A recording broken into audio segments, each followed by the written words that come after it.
Hello student, अच्छा मैंने पढ़िया यूरोपीय ମାନଙ୍କ ଭାରତ ଆଗମନ। यूरोप ମାନେ କେବେ ଭାରତକୁ ଆସିଥିଲେ? ପଞ୍ଚଦଶ ଶତାବ୍ଦୀର ଅର୍ଥ ହେଉଛି ପିଲେ 1400 ଖ୍ରୀଷ୍ଟାବ୍ଦରୁ 1500 ଖ୍ରୀଷ୍ଟାବ୍ଦରୁ 15ଦଶ ଶତାବ୍ଦୀ କହୁଛନ୍ତି। ପଞ୍ଚଦଶ ଶତାବ୍ଦୀରେ ୟୁରୋପୀୟ ମାନେ ଭାରତକୁ ଜଳପଥ ଆବିଷ୍କାର କରିଥିଲେ। କେବେ ଆବିଷ୍କାର କରିଥିଲେ ପିଲେ? 1498ରେ ଆସିଥିଲେ ପିଲେ ଭାସ୍କୋ ଡା ଗାମା। ସେ ଲେଖାଯାଇଛି ପଞ୍ଚଦଶ ଶତାବ୍ଦୀରେ ୟୁରୋପୀୟ ମାନେ ଭାରତକୁ ଜଳପଥ ଆବିଷ୍କାର କରିଥିଲେ।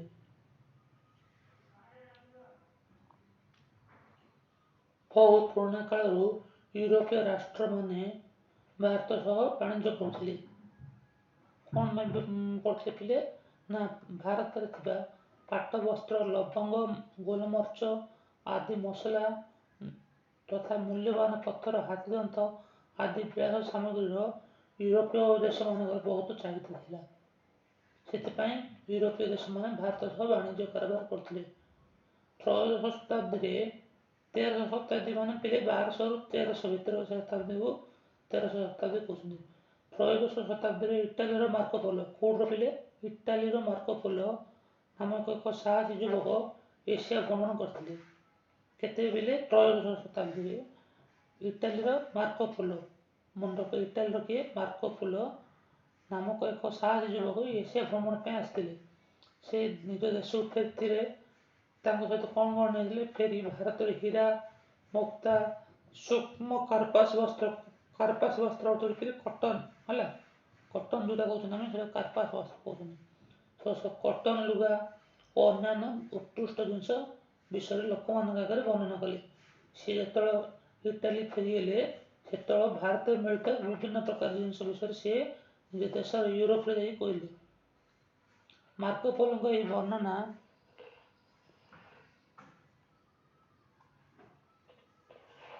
ବହୁ ସଂଖ୍ୟାରେ ୟୁରୋପୀୟ ମାନଙ୍କୁ ଭାରତ ଆସିବାକୁ ଉତ୍ସାହିତ କରିଥିଲା। ମାର୍କୋ ପୋଲୋ କେବେ ଆସିଥିଲେ ପିଲେ? ନା 13ଶହ ଶତାବ୍ଦୀରେ ଆସିଥିଲେ। 1200ରୁ 1300 ଭିତରଟାକୁ ଆମେ କହୁଛନ୍ତି 13ଶହ ଶତାବ୍ଦୀ ପିଲେ। 1200 ଆରମ୍ଭ ହବ 1300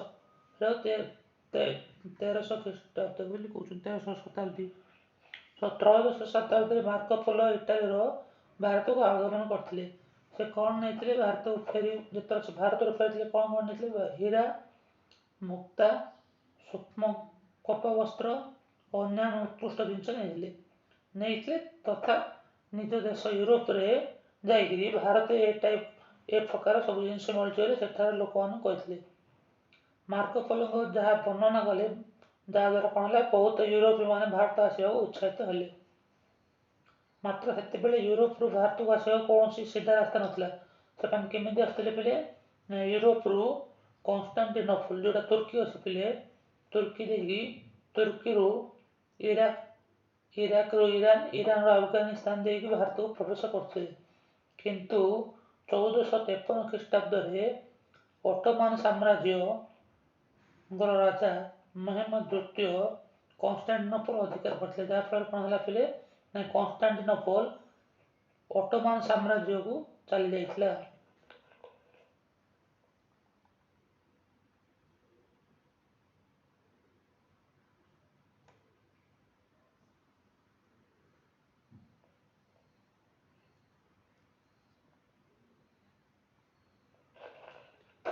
ଫଳରେ ଏହି ବାଟ ଦେଇ ଭାରତରୁ ୟୁରୋପୀୟ ଦେଶମାନଙ୍କ ମାଲ ପରିବହନ ବନ୍ଦ ହେଲା। ଯେହେତୁ କନଷ୍ଟାଣ୍ଟିନୋପଲ ଦେଇକରି ୟୁରୋପୀୟ ମାନେ ଭାରତକୁ ଆସୁଥିଲେ। କନଷ୍ଟାଣ୍ଟିନୋପଲ କୋଉଠି ଅଛି ପିଲେ?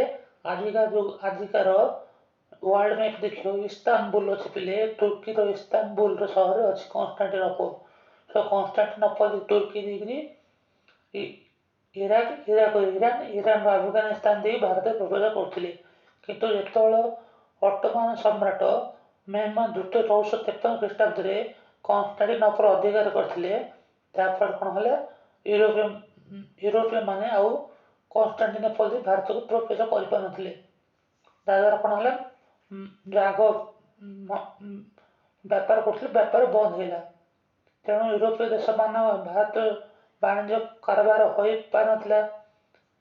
ଏଥିପାଇଁ ଏକ ସିଧାସଳଖ ଜଳପଥ ଆବିଷ୍କାର କରିବା ପାଇଁ ୟୁରୋପୀୟ ମାନଙ୍କ ମଧ୍ୟରେ ଆଗ୍ରହ ପ୍ରକାଶ ପାଇଥିଲା। କାଳକ୍ରମେ ଏହି ଆଗ୍ରହ ବାସ୍ତବ ରୂପ ନେଇ ପଞ୍ଚଦଶ ଶତାବ୍ଦୀରେ ୟୁରୋପରୁ ଭାରତକୁ ଏକ ଜଳପଥ ଆବିଷ୍କୃତ କରିଥିଲା। ପ୍ରଥମେ ଦେଖିଥିଲେ ପର୍ତ୍ତୁଗୀଜମାନଙ୍କୁ ଭାରତ ଆଗମନ।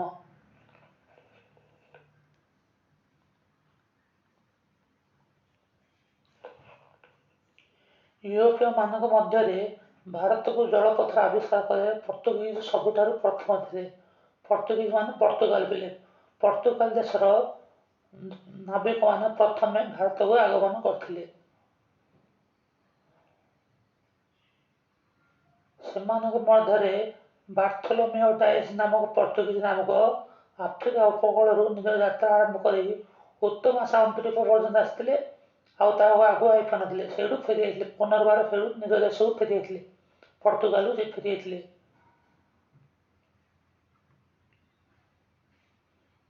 ତାପରେ କ'ଣ ହେଲା ପିଲେ, ପର୍ତ୍ତୁଗୀଜ ସରକାର କଲମ୍ବସ୍ ନାମକ ଏକ କର୍ମଚାରୀକୁ ଭାରତକୁ ଜଳପଥ ଆବିଷ୍କାର କରିବା ପାଇଁ କହିଥିଲେ। ପ୍ରଥମେ କିଏ ହେଇଥିଲେ ପିଲେ? ବାର୍ଥୋଲୋମିଓ ଡାଏଜ। ସେ ଆସିକି ଉତ୍ତର ମହାସାଗର ଦ୍ୱୀପ ଯାଏଁ ଆସିଥିଲେ। ଦକ୍ଷିଣ ଆଫ୍ରିକା ଉତ୍ତର ମହାସାଗର ଦ୍ୱୀପ ଯାଏଁ ଆସିଥିଲେ।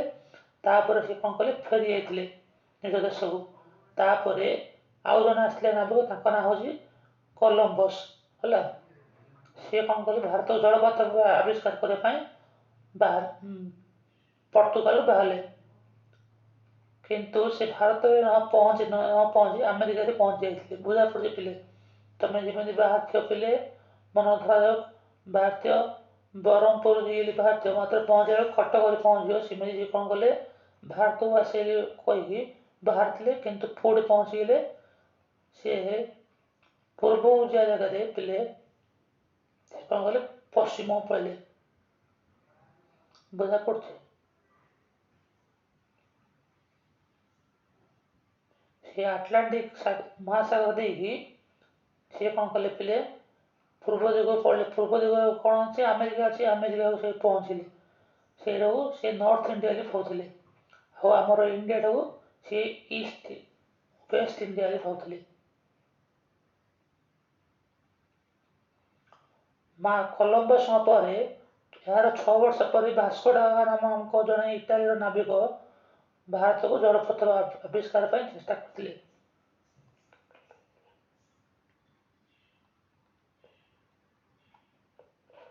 ଭାରତକୁ ଜଳପଥ ଆବିଷ୍କାର କରିବା ପାଇଁ ଭାସ୍କୋ ଡା ଗାମା 3ଟି ଜାହାଜ ସହିତ ପର୍ତ୍ତୁଗାଲରୁ ଯାତ୍ରା ଆରମ୍ଭ କରିଥିଲେ।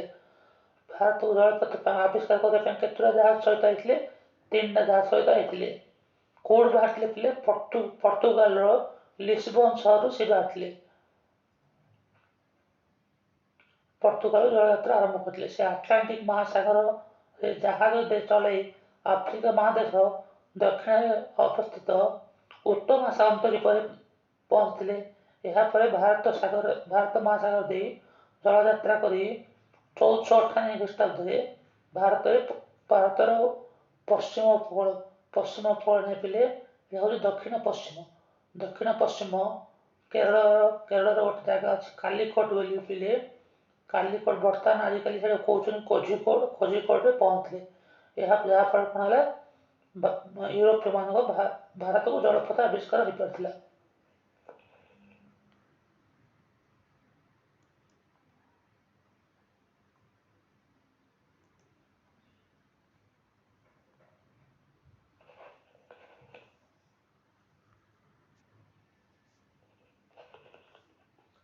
ସେତେବେଳେ କାଲିକଟକୁ ଜାମୋରିନ ନାମକ ଜଣେ ହିନ୍ଦୁ ରାଜା ଶାସନ କରୁଥିଲେ।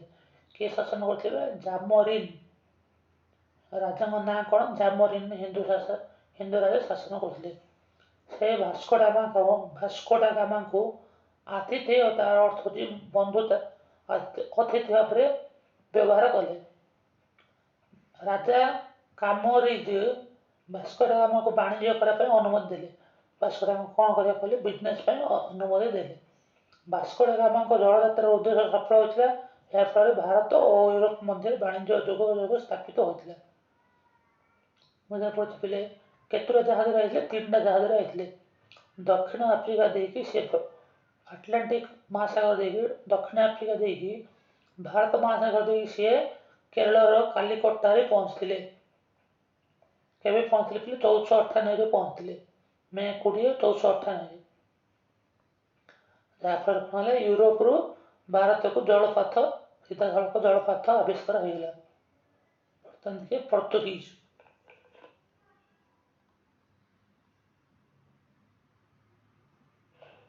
ଭାସ୍କୋ ଡା ଗାମା କାଲିକଟରେ 6 ମାସ ରହିଲେ। କେତେ ମାସ ରହିଲେ? 6 ମାସ ରହି ଅନେକ ମସଲା ମାନେ ଲବଙ୍ଗ, ଗୋଲମରିଚ, ଅଳେଇଚ, ଏଗୁଡ଼ା ସବୁ ମସଲା ଜାତୀୟ ଦ୍ରବ୍ୟ ଜାହାଜରେ ଭର୍ତ୍ତି କରି ପର୍ତ୍ତୁଗୀଜ ଫେରିଥିଲେ। ପର୍ତ୍ତୁଗୀଜ ଫେରି 1499 ଖ୍ରୀଷ୍ଟାବ୍ଦରେ ଲିସ୍ବନରେ ପହଞ୍ଚିଲେ। ସେ ଲିସ୍ବନରୁ ବାହାରିଥିଲେ। ଲିସ୍ବନରୁ ବାହାରି 1497ରେ ବାହାରିଥିଲେ। 1498ରେ ପହଞ୍ଚିଥିଲେ ବୋଲେ ମେ 20ରେ ଭାରତରେ ପହଞ୍ଚିଲେ। 6 ମାସ ରହିଲା ପରେ ସେ କ'ଣ କଲେ ଥିଲେ, ପୁନର୍ବାର ନିଜ ଦେଶକୁ ଫେରି ଯାଇଥିଲେ। ତାଙ୍କ ସହିତ କ'ଣ ନେଇଥିଲେ? ସେ ଜାହାଜରେ ମସଲା ଜାତୀୟ ଦ୍ରବ୍ୟ ନେଇଥିଲେ। ସେ ପର୍ତ୍ତୁଗୀଜ ରାଜଦରବାରରେ ଭାରତରେ ୟୁରୋପୀୟ ଜିନିଷର ଚାହିଦା ବିଷୟରେ ପ୍ରକାଶ କରିଥିଲେ। କିଏ? ଭାସ୍କୋ ଡା ଗାମା। ଫଳରେ ଭାରତରେ ବାଣିଜ୍ୟ ବ୍ୟବସାୟ କରିବା ପାଇଁ ପର୍ତ୍ତୁଗୀଜ ମାନେ ଉତ୍ସାହିତ ହୋଇଥିଲେ। ଫଳରେ 1500 ଖ୍ରୀଷ୍ଟାବ୍ଦ ମାର୍ଚ୍ଚ ମାସରେ ପେଡ୍ରୋ ଆଲଭାରେଜ ଗାବ୍ରିଏଲ ନାମକ ଜଣେ ନାବିକ 13 ଖଣ୍ଡ ବାଣିଜ୍ୟ ଦରି ସହ ଲିସ୍ବନରୁ ଭାରତ ଅଭିମୁଖେ ଜଳଯାତ୍ରା କରି ସେପ୍ଟେମ୍ବର ମାସରେ ପହଞ୍ଚିଲେ। ବୁଝାପଡ଼ୁଛି ପିଲେ? ଯେତେବେଳେ 6 ମାସ ରହି ଭାସ୍କୋ ଡା ଗାମା ଯାଇକି ନିଜ ଦେଶରେ ଭାରତୀୟ ଜିନିଷର ଚାହିଦା ବିଷୟରେ କହିଲେ, ସେତେବେଳେ ଆଗ୍ରହ ସହିତ ଅନ୍ୟମାନେ ବାହାରିଥିଲେ ଭାରତ ଅଭିମୁଖେ। 1500 ଖ୍ରୀଷ୍ଟାବ୍ଦରେ ଜଣେ ନାବିକ ବାହାରିଥିଲେ। ତାଙ୍କ ନାଁ କ'ଣ? Pedro Alvarez Gabriel. ହେଲା, କେତୁଟା ଜାହାଜ ନେଇ ଆସିଲେ? ସେ 13 ଖଣ୍ଡ ବାଣିଜ୍ୟ ଜାହାଜ ନେଇ ଲିସ୍ବନ ଖୋଜିଥିଲେ, ପର୍ତ୍ତୁଗାଲର ଗୋଟେ ବନ୍ଦର ସହର। ସେଠୁ ବାହାରି ଲିସ୍ବନ ବାହାରି କୋଉଠି ପହଞ୍ଚିଲେ ବୋଲେ ଭାରତରେ ସେପ୍ଟେମ୍ବର ମାସରେ ପହଞ୍ଚିଥିଲେ।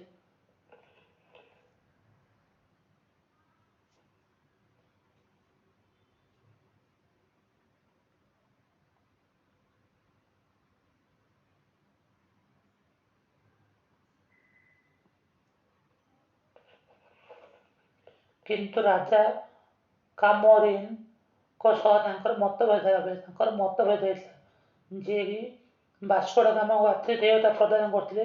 କିନ୍ତୁ ବର୍ତ୍ତମାନ ପେଡ୍ରୋ ଆଲଭାରେଜ ଗାବ୍ରିଏଲ ସହ ତାଙ୍କର ମତାନ୍ତର ହେଲା। ଯାହାଫଳରେ ସେ କ'ଣ ହେଲା, କାଲିକଟ ହେବାରୁ ସେ କାଲିକଟ ଛାଡ଼ି କୋଚିନ୍ଠାରେ ଆଶ୍ରୟ ନେଇଥିଲେ। କୋଉଠି ରହିଥିଲେ ପିଲେ? କୋଚିନ୍ଠାରେ ନେଇଥିଲେ। 1502 ଖ୍ରୀଷ୍ଟାବ୍ଦରେ ଭାସ୍କୋ ଡା ଗାମା ପୁଣି କାଲିକଟରେ ପହଞ୍ଚିଥିଲେ। ଫାଷ୍ଟ ତ ଆଇଥିଲେ 1498ରେ। ପୁନର୍ବାର କେବେ ଆସିଥିଲେ ପିଲେ? ଦ୍ୱିତୀୟ ଥର 1502 ଖ୍ରୀଷ୍ଟାବ୍ଦରେ ଆସିଥିଲେ। କାମୋରିନଙ୍କ ଅନୁମତି କ୍ରମେ କାଲିକଟଠାରେ ଏକ ବାଣିଜ୍ୟ କୋଠି ନିର୍ମିତ ହୋଇଥିଲା। ସେ କାମୋରିନ ଯେଉଁ ରାଜା ଥିଲେ ତାଙ୍କୁ ଅନୁରୋଧ କଲେ, ଯାହାଫଳରେ ସେ କ'ଣ ଅନୁମତି ଦେଲେ? ରାଜାଙ୍କ ଅନୁମତି କ୍ରମେ ଗୋଟିଏ ବାଣିଜ୍ୟ କୋଠି, ବୁଝାପଡ଼ୁଛି ପିଲେ, ଗୋଟେ ଗୋଡାଉନ୍ ତିଆରି କଲେ। 1500 ଖ୍ରୀଷ୍ଟାବ୍ଦରୁ 1505 ପର୍ଯ୍ୟନ୍ତ ପର୍ତ୍ତୁଗୀଜ ଓ ଆରବମାନଙ୍କ ମଧ୍ୟରେ ଯୁଦ୍ଧ ଲାଗି ରହିଲା। ଶେଷରେ ଆରବ ବଣିକମାନଙ୍କ ପ୍ରଭାବ ଲୋପ ପାଇ ମାଲାବାର ଉପକୂଳରେ ପର୍ତ୍ତୁଗୀଜମାନଙ୍କ ପ୍ରାଧାନ୍ୟ ବିସ୍ତାର ହୋଇଥିଲା। ବୁଝାପଡ଼ୁଛି? 1500 1505 ଭିତରେ କାହା ଭିତରେ ଯୁଦ୍ଧ ହେଇଥିଲା ପିଲେ? ନା, ପର୍ତ୍ତୁଗୀଜ ଆଉ ଆରବମାନେ। ଶେଷରେ ପର୍ତ୍ତୁଗୀଜମାନେ ଜୟ କରିଥିଲେ ଓ ଆରବମାନଙ୍କର ପ୍ରଭାବ ଲୋପ ପାଇଥିଲା। ବର୍ତ୍ତମାନ କ'ଣ ହେଲା, ମାଳାବାର ଅଞ୍ଚଳରେ ପର୍ତ୍ତୁଗୀଜମାନଙ୍କ ପ୍ରାଧାନ୍ୟ ବିସ୍ତାର ହୋଇଥିଲା।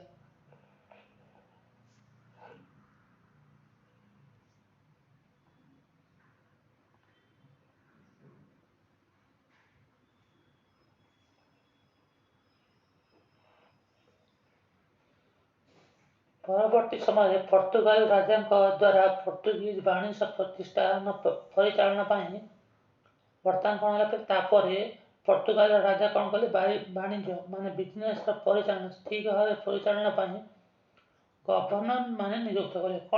କାହାକୁ ନିଯୁକ୍ତି କଲେ ପିଲେ? ଗଭର୍ଣ୍ଣର ମାନେ। ଭାରତରେ ପର୍ତ୍ତୁଗୀଜ ଗଭର୍ଣ୍ଣର ପଦ ଉପରେ ନିଯୁକ୍ତି ପାଇଥିବା ବ୍ୟକ୍ତିମାନଙ୍କ ମଧ୍ୟରେ ଅଲବୁକର୍କ ସର୍ବଶ୍ରେଷ୍ଠ ଥିଲେ। ସବୁ ଗଭର୍ଣ୍ଣର ସବୁଠୁ କିଏ ଭଲ ଥିଲେ? ମାନେ ସବୁଠୁ ଶ୍ରେଷ୍ଠ କିଏ ଥିଲେ ପିଲେ? ଅଲବୁକର୍କ ହଲ୍ ବୁକର ସେ ବିଜାପୁର ସୁଲତାନଙ୍କ ଠାରୁ ଗୋଆ ବନ୍ଦର ଅଧିକାର ପାଇଥିଲେ। ବୁଝାପଡ଼ୁଛି ପିଲେ, ବିଜାପୁରରେ ସୁଲତାନ ଠାରୁ ଗୋଆ ବନ୍ଦର ଅଧିକାର ପାଇଥିଲେ। ପରବର୍ତ୍ତୀ ଗଭର୍ଣ୍ଣର ମାନଙ୍କ ଶାସନ କାଳରେ ଡାମନ ଡିଉ, ସାଲ ସେଖ ବେସିନ, ବମ୍ବେ ଓ ବଙ୍ଗଦେଶର ହୁଗୁଳି, ୱେଷ୍ଟ ବେଙ୍ଗଲର ହୁଗୁଳି ଯୋଉଟା ଅଛି ପିଲେ, ବଙ୍ଗଦେଶର ହୁଗୁଳି ପ୍ରଭୃତି ସ୍ଥାନମାନଙ୍କୁ ଅଧିକାର କରିଥିଲେ। କିଏ? ପର୍ତ୍ତୁଗୀଜ ମାନେ। ସେମାନେ ପ୍ରାୟ 100 ବର୍ଷ ଧରି ବାଣିଜ୍ୟ ବ୍ୟବସାୟ କ୍ଷେତ୍ରରେ ପ୍ରଭାବ ବିସ୍ତାର କରିଥିଲେ। ପର୍ତ୍ତୁଗୀଜ ମାନେ କେତେ ବର୍ଷ ବାଣିଜ୍ୟ ବ୍ୟବସାୟ ପ୍ରସ୍ତାର କରିଥିଲେ ପିଲେ? 100 ବର୍ଷରେ। ମାତ୍ର ଅଷ୍ଟାଦଶ ଶତାବ୍ଦୀ ବେଳକୁ ଭାରତର ବାଣିଜ୍ୟ କ୍ଷେତ୍ରରେ ପର୍ତ୍ତୁଗୀଜ ମାନଙ୍କ ପ୍ରଭାବ ଲୋପ ପାଇଥିଲା। କେବେ ପିଲେ? ଅଷ୍ଟାଦଶ 1800 ଖ୍ରୀଷ୍ଟାବ୍ଦ, ମାନେ 1700ରୁ 1800 ଶତାବ୍ଦୀକୁ ଆମେ 1800 ଶତାବ୍ଦୀ କହୁଛୁ। ସେତେବେଳେ କ'ଣ ହେଲା ନା ପର୍ତ୍ତୁଗୀଜ ମାନଙ୍କ ପ୍ରଭାବ ଲୋପ ପାଇଥିଲା। କ'ଣ ପାଇଁ ପାଇଥିଲା ପିଲା ଦେଖିବା ହେଲା।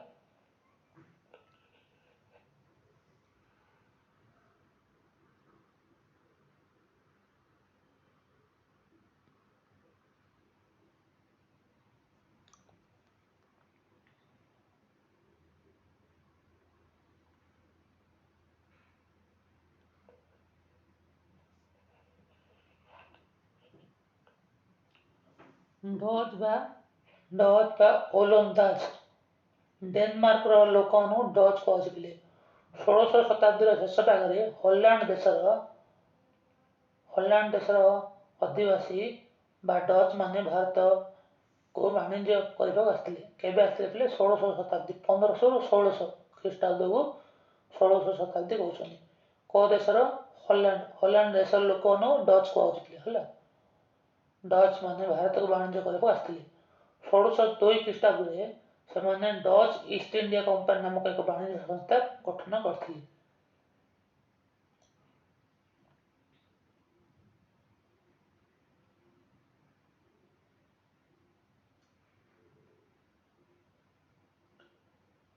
ଆଚ୍ଛା ପିଲେ, ବର୍ତ୍ତମାନ ଆମେ ଦେଖିବା ଆମର ଯୋଉ ଇଣ୍ଡିଆରେ କମ୍ପାନୀ ଗୁଡ଼ା ହଉଥିଲା ସେଟାକୁ ଇଷ୍ଟ ଇଣ୍ଡିଆ କମ୍ପାନୀ କ'ଣ ପାଇଁ କୁହାଯାଉଥିଲା। ଦେଖ ପିଲେ, ଯେତେବେଳେ କଲମ୍ବସ୍ ପର୍ତ୍ତୁଗାଲରୁ ଯାତ୍ରା ଆରମ୍ଭ କରି ଆମେରିକାରେ ପହଞ୍ଚିଲେ, କିନ୍ତୁ ସେ ଆମେରିକାକୁ କ'ଣ ଭାବୁଥିଲେ? ଭାରତ ବୋଲି ଭାବୁଥିଲେ। ତାଙ୍କୁ ଯେତେବେଳେ କୁହାହେଲା ନାଇଁ ଏଇଟା ଭାରତ ନାହିଁ ଆମେରିକାରେ, ସେ କ'ଣ କହିଲେ? ନାଇଁ ସେଇଟାକୁ ସେ କ'ଣ ନାଁ ଦେଲେ ନା ୱେଷ୍ଟ ଇଣ୍ଡିଆ ବୋଲି ନାଁ ଦେଇଥିଲେ। ବୁଝା ପଡ଼ୁଛି। ଆଉ ଆମ ଇଣ୍ଡିଆଟାକୁ ଇଷ୍ଟ ଇଣ୍ଡିଆ ବୋଲି ସେ ନାଁ ଦେଇଥିଲେ। ସେଥିପାଇଁ ଇଷ୍ଟ ଇଣ୍ଡିଆ ହେଲା। ତ ଡଚ୍ ମାନେ କ'ଣ ଗୋଟେ କମ୍ପାନୀ ପ୍ରତିଷ୍ଠା କଲେ। ଡଚ୍ ମାନଙ୍କର କମ୍ପାନୀ ନାଁ ଅଛି ଡଚ୍ ଇଷ୍ଟ ଇଣ୍ଡିଆ କମ୍ପାନୀ। ଏକ ନାମକ ଏକ ବାଣିଜ୍ୟ ସଂସ୍ଥା ଗଠନ କରିଥିଲେ।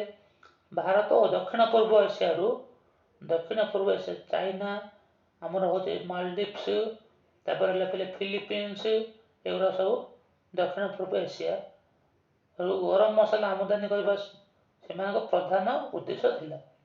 ବୁଝା ପଡ଼ିଥିଲେ କୋଉଠୁ? ନା ଭାରତ ଓ ଦକ୍ଷିଣ ପୂର୍ବ ଏସିଆ। ଡଚ୍ ମାନେ ପର୍ତ୍ତୁଗୀଜ ମାନଙ୍କୁ ପରାସ୍ତ କରିଥିଲେ। ବୁଝା ପଡ଼ୁଛି ପିଲେ।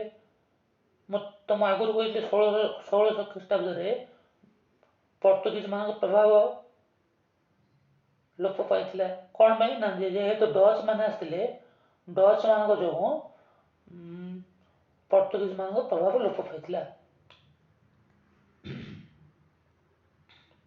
ଆଚ୍ଛା, ଡଚ୍ ମାନେ କେବେ ଇଷ୍ଟ ଇଣ୍ଡିଆ କମ୍ପାନୀ ପ୍ରତିଷ୍ଠା କରିଥିଲେ କହିଲେ? ନା 1602 ଖ୍ରୀଷ୍ଟାବ୍ଦରେ ଇଷ୍ଟ ଇଣ୍ଡିଆ ନାମକ ଏକ ବାଣିଜ୍ୟ କମ୍ପାନୀ ପ୍ରତିଷ୍ଠା କରିଥିଲେ। ସେମାନେ କୋଉଠୁ ମସଲା ସାମଗ୍ରୀ ନେଉଥିଲେ? ଭାରତ ଆଉ ଦକ୍ଷିଣ ପୂର୍ବ ଏସିଆରୁ।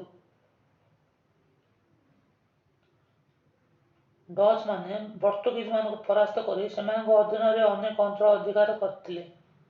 ଡଚ୍ ମାନେ ଗୁଜରାଟ, କରମଣ୍ଡଳ ଉପକୂଳ, ବଙ୍ଗ, ବିହାର ଆଦି ଅଞ୍ଚଳରେ ବାଣିଜ୍ୟ ଗୋଷ୍ଠୀମାନେ ପ୍ରତିଷ୍ଠା କରିଥିଲେ। ଏଇଟା ଆସିବ ପିଲେ କୋଶ୍ଚିନ୍। ଡଚ୍ ମାନେ କୋଉଠି ସବୁ ନିଜର ବାଣିଜ୍ୟ ଗୋଷ୍ଠୀ ସ୍ଥାପନ କରିଥିଲେ? ନା ଗୁଜରାଟ, କରମଣ୍ଡଳ ଉପକୂଳ, ବଙ୍ଗଳା, ବିହାର ଆଦି ଅଞ୍ଚଳରେ ବାଣିଜ୍ୟ ଗୋଷ୍ଠୀ ସ୍ଥାପନ କରିଥିଲେ। ଏହା ବ୍ୟତୀତ ମଛଲିପଟ୍ଟନମ, ମାନେ ବିଶାଖାପାଟନମ, ଆମର ଆନ୍ଧ୍ରପ୍ରଦେଶ ଅଛି ପିଲେ ମଛଲିପଟ୍ଟନମ, ଆନ୍ଧ୍ରପ୍ରଦେଶର ମଛଲିପଟ୍ଟନମ, ସୁରତ, କାସିମ ବଜାର, କୋଚିନ୍, ବାଲେଶ୍ୱର ଇତ୍ୟାଦି ସ୍ଥାନମାନଙ୍କରେ ବାଣିଜ୍ୟ କେନ୍ଦ୍ରମାନ ସ୍ଥାପନ କରିଥିଲେ। ଭାରତକୁ ଇଂରାଜୀମାନେ ଆସିଲା ପରେ ଡଚ୍ ମାନେ ପ୍ରବଳ ପ୍ରତିରୋଧର ସମ୍ମୁଖୀନ ହେଲେ। ପରିଶେଷରେ ସେମାନେ ଇଂରେଜ ଓ ଫରାସୀମାନଙ୍କ ବିରୋଧରେ ଫରାସୀମାନେ ପିଲେ ଫ୍ରାନ୍ସକୁ ପ୍ରତିରୋଧ କରି ନ ପାରି ଭାରତରେ କରିଥିଲେ। ତାକୁ କରି ଜାଭା, ସୁମାତ୍ରା, ମାଳୟମାନ ଦ୍ୱୀପପୁଞ୍ଜରେ ବାଣିଜ୍ୟ କାରବାର କରିଥିଲେ। ଫାଷ୍ଟ କିଏ ଆସିଥିଲେ ପିଲେ ନା ଫାଷ୍ଟ ପର୍ତ୍ତୁଗାଲ ଆସିଥିଲେ। ପର୍ତ୍ତୁଗାଲ ଆସିଲା ଫାଷ୍ଟରେ ଥିଲେ ପିଲେ ଆରବ ଥିଲେ ଫାଷ୍ଟରେ, ତାପରେ ଆସିଲେ ପର୍ତ୍ତୁଗୀଜ ଆଉ ଆରବମାନଙ୍କ ମଧ୍ୟରେ ଲଢ଼େଇ ହେଲା। ଏଥିରେ ପର୍ତ୍ତୁଗୀଜ ମାନେ ଜୟ ହୋଇଥିଲେ, ଆରବ ମାନେ ପରାସ୍ତ ହୋଇଥିଲେ। ତାପରେ କିଏ ଆସିଥିଲେ ପିଲେ ନା ଡଚ୍ ବ୍ୟବସାୟୀମାନେ ଆସିଥିଲେ। ଡଚ୍ ବ୍ୟବସାୟୀ ଓ ପର୍ତ୍ତୁଗୀଜ ମଧ୍ୟରେ ଡଚ୍ ମାନଙ୍କର ବିଜୟ ହୋଇଥିଲା ଓ ପର୍ତ୍ତୁଗୀଜ ମାନଙ୍କର ପ୍ରଭାବ ହ୍ରାସ ପାଇଥିଲା। ତାପରେ ଡଚ୍ ମାନଙ୍କୁ କିଏ ପରାସ୍ତ କରିଥିଲେ ପିଲେ? ଇଂରେଜ ଯୋଗ ହେଉଛନ୍ତି। ଇଂଲଣ୍ଡ ବ୍ୟବସାୟୀମାନେ ଆସିବା ଫଳରେ ଡଚ୍ ମାନଙ୍କର ପ୍ରଭାବ ବିସ୍ତାର ହ୍ରାସ ପାଇଥିଲା। ସେମାନେ କେଉଁଠି ବ୍ୟବସାୟ କଲେ ପିଲେ? ଭାରତ ତ୍ୟାଗ କରି ଜାଭା, ସୁମାତ୍ରା ଓ ମାଳୟ ଦ୍ୱୀପପୁଞ୍ଜରେ ବାଣିଜ୍ୟ କାରବାର କରିଥିଲେ। ଏମାନଙ୍କ ବ୍ୟତୀତ ଡେନମାର୍କ ଦେଶର ଅଧିବାସୀ ଦିନାମାରମାନେ ବଙ୍ଗଦେଶ ମାନେ ୱେଷ୍ଟ ବେଙ୍ଗଲ ପିଲା ହେଲା। ଆଗ ବାଂଲାଦେଶ ନଥିଲା ପିଲେ, ମିଶିକି ଥିଲା। ସେମାନେ କ'ଣ କରିଥିଲେ ନା ବଙ୍ଗଦେଶରେ ଶ୍ରୀରାମପୁରରେ ବାଣିଜ୍ୟ କୋଠିମାନ ସ୍ଥାପନ କରି ବିଭିନ୍ନ ପ୍ରକାର ବ୍ୟବସାୟ କରିଥିଲେ। ଡେନମାର୍କ ବ୍ୟବସାୟୀମାନେ ବୁଝା ପଡ଼ୁଛି ପିଲେ।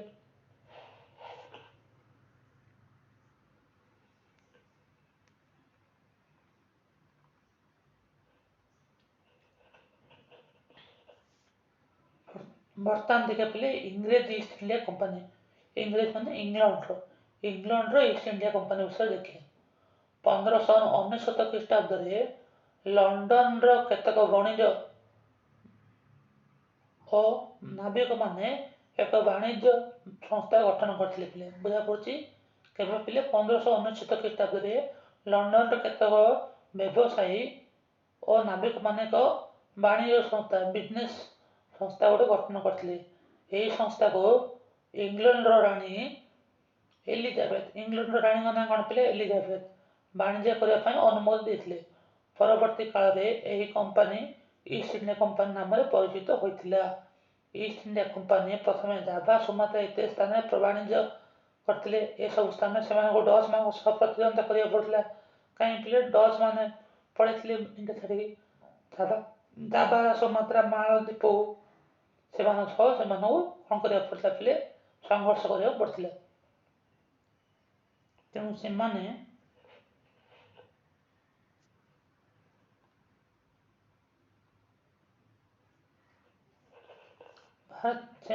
କ'ଣ କଲେ ପିଲେ?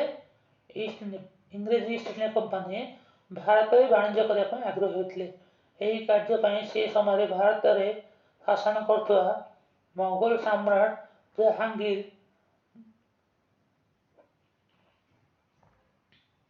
ଜାହାଙ୍ଗୀରଙ୍କ ଦରବାରକୁ ଇଂରେଜମାନେ କାହାକୁ ପଠାଇଥିଲେ ପିଲେ? Captain Hawkins. ବୁଝା ପଡ଼ୁଛି ପିଲେ? ଇଂରେଜମାନେ କାହାକୁ ପଠାଇଥିଲେ ନା କ୍ୟାପ୍ଟେନ୍ ହକିନ୍ସଙ୍କୁ ଜାହାଙ୍ଗୀରଙ୍କ ଦରବାରକୁ ପଠାଇଥିଲେ। ଜାହାଙ୍ଗୀର କ'ଣ ହେଲେ ଅତ୍ୟନ୍ତ ଖୁସି ହୋଇ ଇଂରେଜମାନଙ୍କୁ ସୁରଟଠାରେ ବାଣିଜ୍ୟ କୋଠା ନିର୍ମାଣ ପାଇଁ ସୁଯୋଗ ଦେଇଥିଲେ। କୋଉଠି ଦେଇଥିଲେ ପିଲେ? ନା ସୁରଟଠାରେ, ଗୁଜରାଟର ସୁରଟଠାରେ ବାଣିଜ୍ୟ କରିବା ପାଇଁ ଅନୁମତି ପ୍ରଦାନ କରିଥିଲେ। ମାତ୍ର ପର୍ତ୍ତୁଗୀଜମାନଙ୍କ ଷଡ଼ଯନ୍ତ୍ର ଯୋଗୁଁ ହକିନ୍ସ କୌଣସି ବାଣିଜ୍ୟ ସୁବିଧା ହାସଲ ନ କରି ଇଂଲଣ୍ଡକୁ ଫେରି ଯାଇଥିଲେ।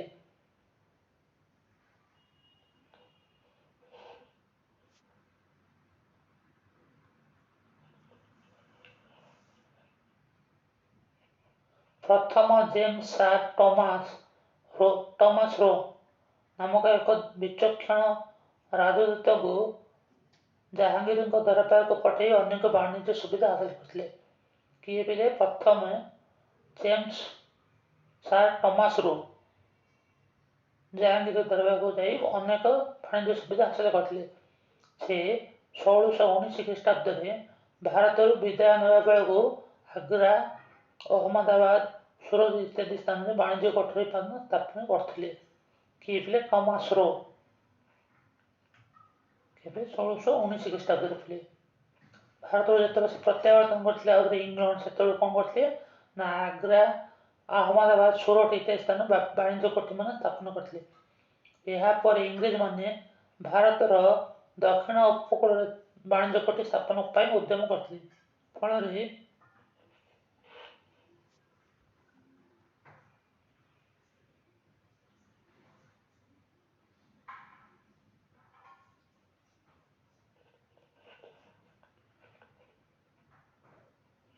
ଗୋଲକୋଣ୍ଡା ରାଜ୍ୟର ମୁଖ୍ୟ ପ୍ରଶାସକ ମଛଲିପଟ୍ଟନମ, ବମ୍ବେ, ଆଜିକାଲି ଯୋଉଟା ମୁମ୍ବାଇ କହୁଛନ୍ତି ପିଲେ ବମ୍ବେ, ସେତେବେଳେ ବମ୍ବେ ଥିଲା। ବମ୍ବେ, ବଙ୍ଗଦେଶର ସୁଲତାନଟି ଓ ଓଡ଼ିଶାର ବାଲେଶ୍ୱରଠାରେ, ଓଡ଼ିଶାର କୋଉଠି ଥିଲେ ବାଲେଶ୍ୱର, ବଙ୍ଗଦେଶର ସୁଲତାନଟି ଆଉ ଗୋଲକୋଣ୍ଡା ଯୋଉ ଆନ୍ଧ୍ରାର କୋଉଠି ଥିଲେ ମଛଲିପଟ୍ଟନମ ଠାରେ ସେମାନେ ବାଣିଜ୍ୟ କୋଠି ସ୍ଥାପନ କରିଥିଲେ।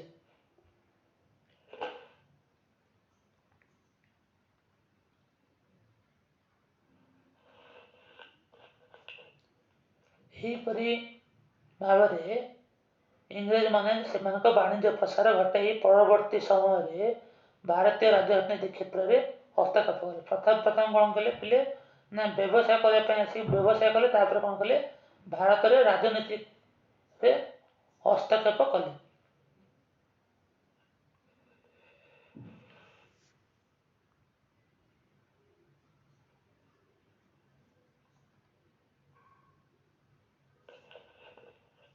ପରବର୍ତ୍ତୀ ଦେଖିବା ପିଲା ପାଇଁ ଫରାସୀ ଇଷ୍ଟ ଇଣ୍ଡିଆ କମ୍ପାନୀ।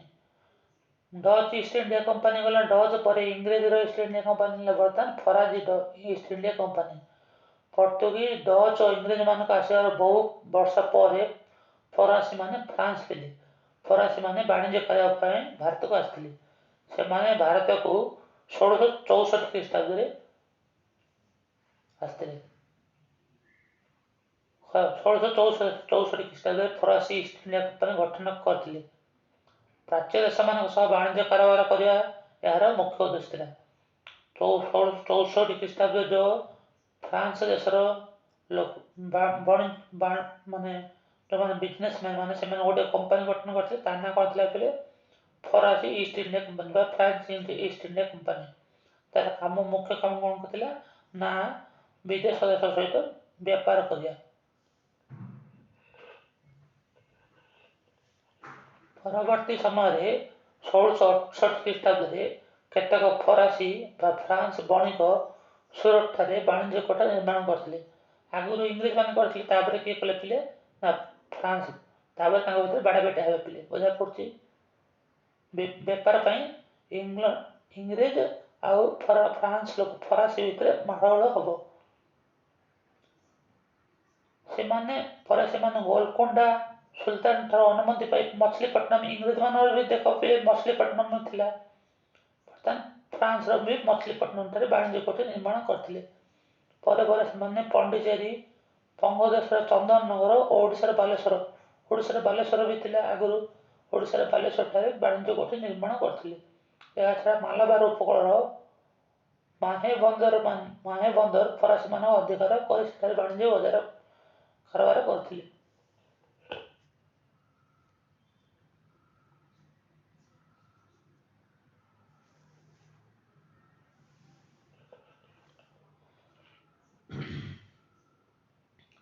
ଅଷ୍ଟଦଶ ଶତାବ୍ଦୀର ମଧ୍ୟଭାଗରେ ମାନେ 1768 ହେଲା ପିଲେ, ଅଷ୍ଟଦଶ ଶତାବ୍ଦୀର ମଧ୍ୟଭାଗରେ ଇଂରେଜ ଓ ଫରାସୀମାନଙ୍କ ମଧ୍ୟରେ ବାଣିଜ୍ୟ ଓ ରାଜନୈତିକ କ୍ଷେତ୍ରରେ ପ୍ରବଳ ପ୍ରତିଦ୍ୱନ୍ଦ୍ୱିତା ହୋଇ ଯୁଦ୍ଧର ରୂପ ନେଲା। ଇଂରେଜ ଆଉ ଫ୍ରାନ୍ସ ଭିତରେ କ'ଣ ହେଲା ପିଲେ, ଇଂଲଣ୍ଡ ଆଉ ଫ୍ରାନ୍ସ ଭିତରେ ବ୍ୟବସାୟ ପାଇଁ ଲାଗି ପ୍ରତିଯୋଗିତା ଆରମ୍ଭ ହେଇଥିଲା, ଯାହାଫଳରେ କ'ଣ ହେଲା ଯୁଦ୍ଧ ହେଇଥିଲା। ଏହି ଯୁଦ୍ଧକୁ କର୍ଣ୍ଣାଟ ସମର କୁହାଯାଏ। ତମେ ଇଂଲିଶରେ ଦେଖିବାକୁ ପଡ଼ିଲେ କାରାଣ୍ଟିକ୍ ୱାର୍ ଲେଖା ହେଇଥିବ। First Carnatic war, second Carnatic war, third Carnatic war, ଏମିତି କାହା ଭିତରେ ହେଇଥିଲା ପିଲେ ନା ଇଂଲଣ୍ଡ ଆଉ ଫ୍ରାନ୍ସ ଭିତରେ ହେଇଥିଲା। ଏହି ଯୁଦ୍ଧକୁ କର୍ଣ୍ଣାଟ ସମର କୁହାଯାଏ। ଫରାସୀ ଓ ଇଂରେଜମାନଙ୍କ ମଧ୍ୟରେ କେତୋଟି ହେଇଥିଲା ବେଲେ 3ଟି କର୍ଣ୍ଣାଟ ସମର ହୋଇଥିଲା। ଏହି ସମରରେ କ'ଣ ହେଇଥିଲା ବେଲେ ଫରାସୀମାନେ ଇଂରେଜମାନଙ୍କ ଠାରୁ ପରାସ୍ତ ହୋଇଥିଲେ। ଫଳରେ ଫରାସୀମାନଙ୍କର ବାଣିଜ୍ୟ କାରବାର ବିପର୍ଯ୍ୟୟ ହୋଇଥିଲା ଓ ସେମାନେ ଭାରତରେ ସାମ୍ରାଜ୍ୟ ପ୍ରତିଷ୍ଠା କରିପାରିନଥିଲେ। ପ୍ରଥମ କର୍ଣ୍ଣାଟ ସମର କେବେ ହେଇଥିଲା ବେଲେ ନା 1746ରୁ 1748। ତାପରେ ହେଇଥିଲା ପିଲେ 1749ରୁ 1754, ତାପରେ ତୃତୀୟଟା ହେଇଥିଲା ପିଲେ 1758ରୁ 1763 ଖ୍ରୀଷ୍ଟାବ୍ଦରେ ହେଇଥିଲା।